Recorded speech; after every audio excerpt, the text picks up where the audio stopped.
Orientação à família número 14. Milagre para salvar o seu casamento.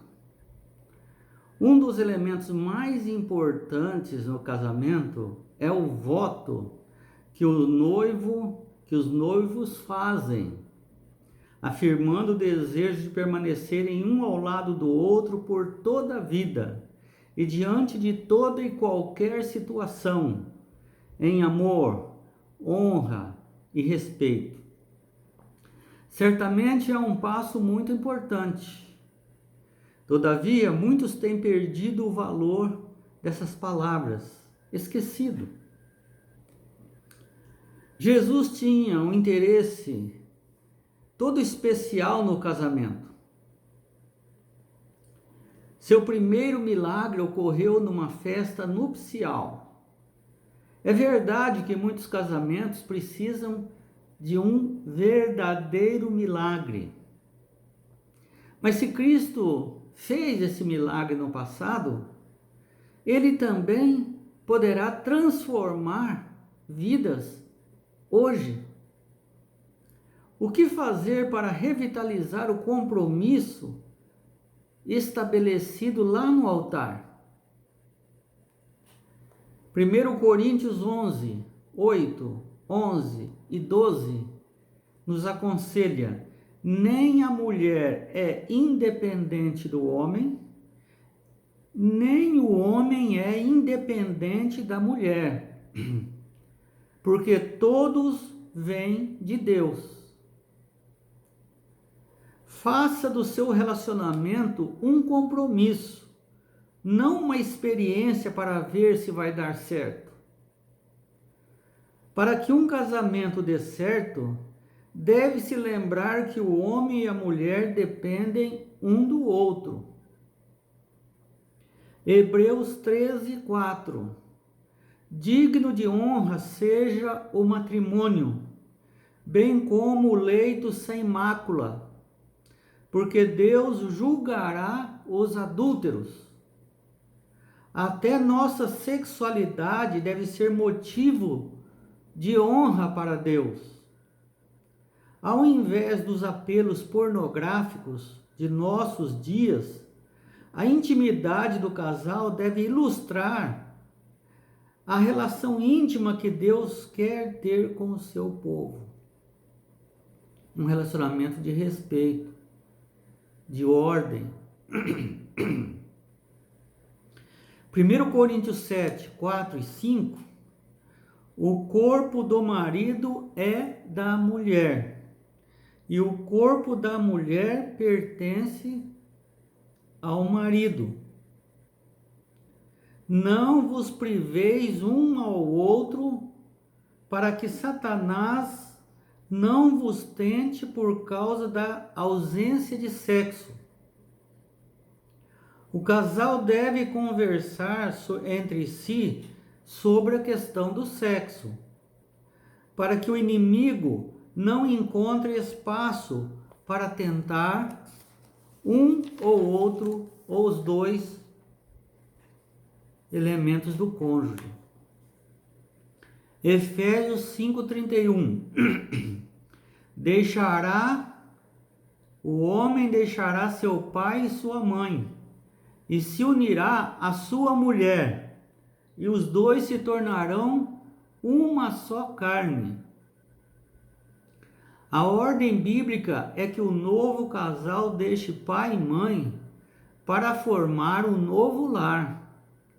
Muitos relacionamentos acabam encontrando dificuldades por conta da intromissão de parentes no relacionamento do novo casal. Cantares 8:6. Põe-me como selo no teu coração, porque o amor é mais forte que a morte, e o ciúme são chamas de fogo.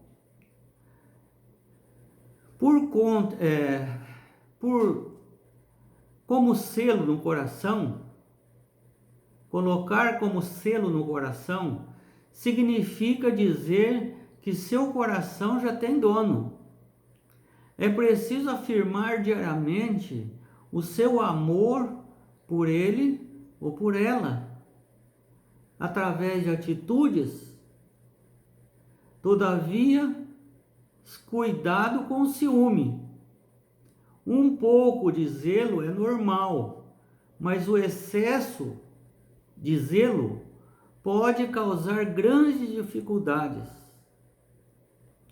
Jesus também quer estabelecer uma aliança individual com você, como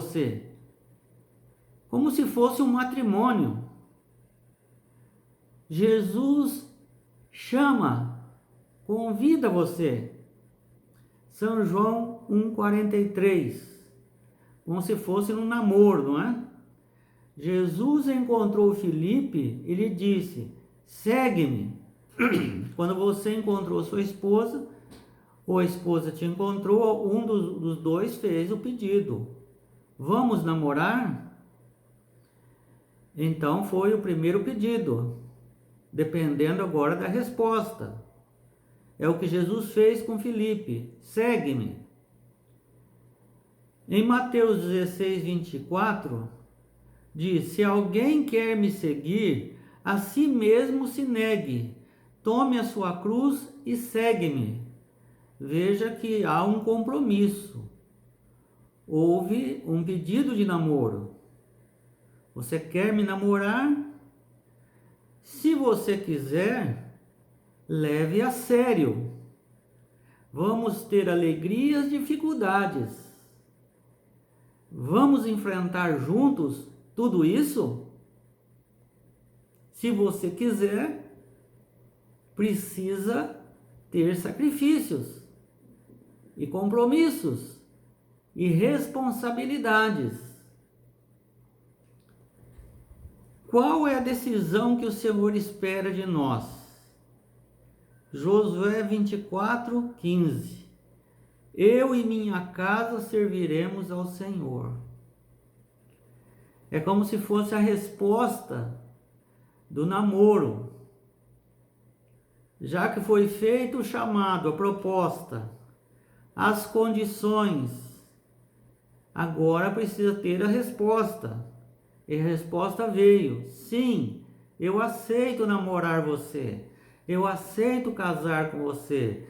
Eu aceito. Então, Josué aceitou o chamado de Deus. Noé também aceitou o chamado de Deus e gastou toda a sua fortuna, seu tempo, 120 anos, envolveu a sua família, contratou funcionários para, pela fé, construir um grande barco e assim atender o que Deus falou. Construiu uma arca e pela fé ele salvou toda a sua casa. Ele, a esposa, os 3 filhos e as 3 noras. Hebreus 11, 7. Devemos investir tempo para salvar a nossa família. Aceitar aliança com Deus é um ato de vontade. É um ato que você deve saber que há consequências. Há lutas. Não é um mar de rosas. O mar de rosas será na volta de Jesus. Mas agora nós vivemos no meio de um mundo contaminado. E até o casamento também é afetado por isso. De que forma é estabelecida a aliança com Deus? Marcos 16, 15 e 16. Quem crer e for batizado será salvo. Então, foi feito o pedido de namoro, de casamento, foi explicado, todos estavam conscientes do que seria, foi aceito, e agora precisava ter o casamento. O casamento no altar, o noivo e a noiva agora já dão um testemunho público de não são mais solteiros. Não estão disponíveis na praça mais, porque agora um pertence ao outro, de maneira livre, de maneira espontânea, foram tomadas essas decisões. Também com Jesus, depois de aceitar, de estudar a vontade de Deus, de ter a decisão, a aliança são trocadas através do batismo. E diz: quem crer e for batizado será salvo. O que é o batismo? Romanos 6,4. Somos sepultados com Cristo na morte, pelo batismo. E como Cristo foi ressuscitado, assim também andemos em novidade de vida. É como um casamento. Somos agora uma só vida. O que um sofre, o outro sofre. O que um alegra, o outro alegra. O que um come, o outro come. Onde mora um, mora o outro. Juntam-se as forças. E vamos lutar juntos. Vamos ser felizes juntos. Com Cristo a mesma coisa. Jesus foi sepultado. Nós também seremos. Pelo batismo. Mas ele foi ressuscitado. Nem tudo é tragédia também, não é? Ele foi ressuscitado. Assim também nós seremos ressuscitados. Em vida. Porque nós somos transformados, temos poder para andar agora em novidade de vida. Agora os casados estão felizes. São uma só pessoa. Unidade. Puxando a corda, tudo para o mesmo sentido. E são felizes. Mesmo machucando a mão ao puxar a corda. Não é?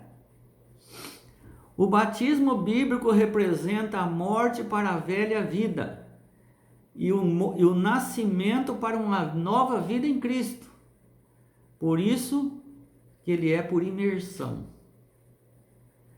Então, a vida de solteiro é uma coisa. Agora, quando você casa, a vida de solteiro já não existe mais. Agora você é casado. Existe outro tipo de felicidade, outro tipo de liberdade. É uma nova vida. E a imersão, quer dizer a imersão. Por que o batismo é por imersão? Afunda tudo na água. Como se fosse sepultando. Porque você vai entrar de corpo inteiro no casamento. Não vai ficar uma parte do seu corpo parecendo, dizendo, esse não batizou, esse não entrou no casamento. Tudo entra no casamento. E tudo tem sua alegria, sua tristeza, sua luta e sua vitória. Que aliança é fundamental para a salvação da família?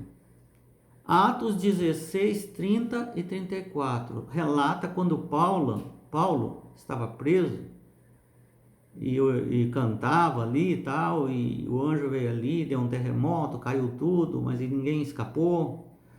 O carcereiro queria se matar, mas Paulo disse, não se mata, ninguém está escapando aqui não. Nós estamos tudo aqui, não precisa tirar a sua vida. E aí o carcereiro disse, que devo fazer para ser salvo? O carcereiro estava ouvindo as músicas que Paulo e Pedro lá cantavam. Que devo fazer para ser salvo? E ele disse, crê no Senhor Jesus, você e sua família. Então pregaram a palavra a todos de sua casa. A seguir, foram todos batizados e todos se alegraram.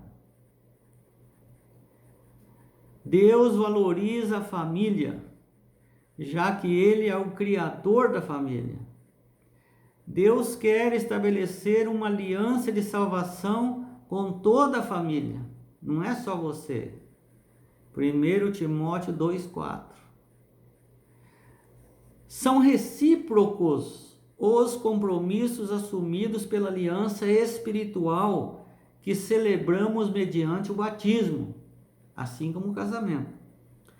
O homem, cumprindo sua parte numa obediência de coração, tem o direito de orar: ó Senhor, manifeste-se hoje que tu és Deus em Israel. Ou seja, se o cônjuge estão cumprindo sua parte no matrimônio, você pode orar: Senhor, derrama suas bênçãos sobre o meu casamento.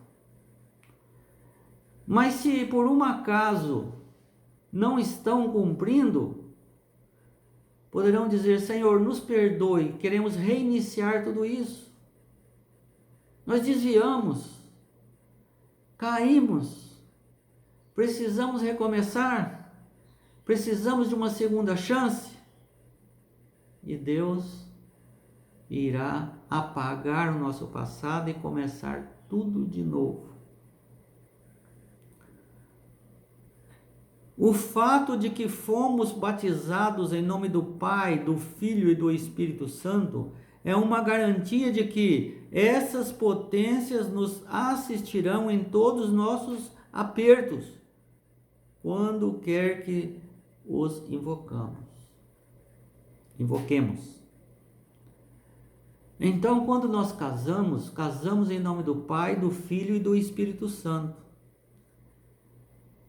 Então, a maior potência, poder, onipotência, onisciência e onipresença estão ao nosso dispor. Ele quer que dê certo o casamento.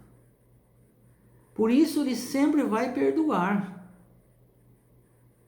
desde que a pessoa realmente quer recomeçar uma vida certa agora. Ele vai dar forças para mudar. E nós temos que ter paciência, confiar nele totalmente. E quando tiverem nossos apertos, ele quer que nós o procuremos. Ele quer. Ele está à porta e bate. Ele não está longe de nós. Ele sempre vai estar perto de nós. Nós é que nos afastamos dele. Mas ao voltarmos, assim como o filho pródigo voltou, ele vai estar de braços abertos, desde que seja com sinceridade e realmente desejar uma nova vida.